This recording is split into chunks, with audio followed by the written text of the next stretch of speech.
रहीम। अब बेटा हमारे पास उसने मकाब दे दिया गया है और कहा गया है कि आपने मकाब को साबित करना है कि दो मकाब जो दिए गए वो मुतशाबा हैं। अच्छा ध्यान देके बेटा, सबसे पहले बाद में नोट दीजिएगा, पहले सबसे पहले बात को तवज्जो से सुने ताकि आप लोगों को समझ आ जाए।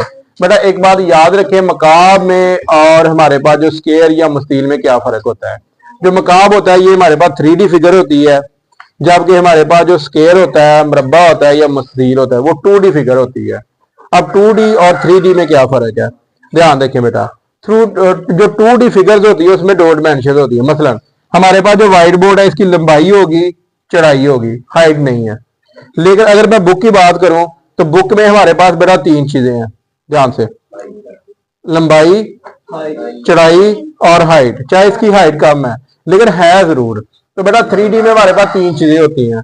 तो सबसे पहले हमने ये साबित करना है कि ये हमारे पास जो दो मकाब दिए गए हैं ये मुतशाबा हैं। तो इसके लिए हम सबसे पहले क्या करेंगे, सबसे पहले बेटा हम इसकी एच वाली साइड लेंगे और इसका मुकाबला हम दूसरी साइड पे करेंगे ए डैश और एच डैश से। तो इसमें सबसे पहले आप लिखें यहाँ पे 4/6 आ जाएगा।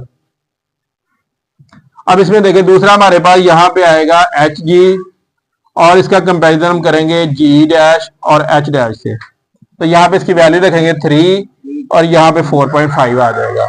अब बेटा हमारे पास जो इसकी दूसरी साइड है इसमें हमारे पास लेंगे जी एच ई और यहाँ पे हम लिखेंगे जी डैश और ई डैश। ये हमारे पास 5 और 5.5 आ जाएगा। तो आप इसमें कैलकुलेटर का जैसे मैंने पहले बताया था इस्तेमाल बेटा आप लोगों ने करना है। यहाँ पे जैसे हम करेंगे यहाँ पे आएगा 2/3। अब इसमें करेंगे तो ये हमारे पास आएगा 2/3। कैसे आएगा, जैसे इशारे खत्म करेंगे तो यहाँ पे 30 आ जाएगा।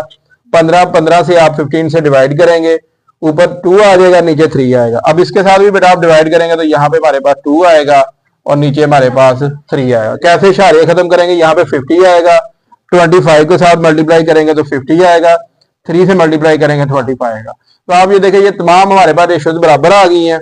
तो यहाँ पे हम देंगे, लिखेंगे यहाँ पे पास साबित हुआ कि हमारे पास जो दी गई अशकाल है वो हमारे पास क्या है, मुतशाबा है। यहाँ पे लिख दे दी गई अशकाल या शक्लें मुतशाबा है। बस बात खत्म हुई, ये हमारा सवाल था। चलें आप दोबारा देखें बेटा, सबसे पहले हमने रेशोज लेनी है कि इसके लिए ए डैश एच डैश की रेशो ली, फिर हमने जी और जी डैश की रेशो ली, यानी इस वाली निस्बत इससे ली है बेटा, इसके बाद ये निस्बत इसके साथ ली है। ये तमाम हमारे पास जो निस्बत थी वो बराबर आ गई है। तो जिससे बेटा ये साबित हो गया कि ये जो हमारे पास दी गई इश्काल है ये हमारे पास क्या है, मुतशाबा है। चले।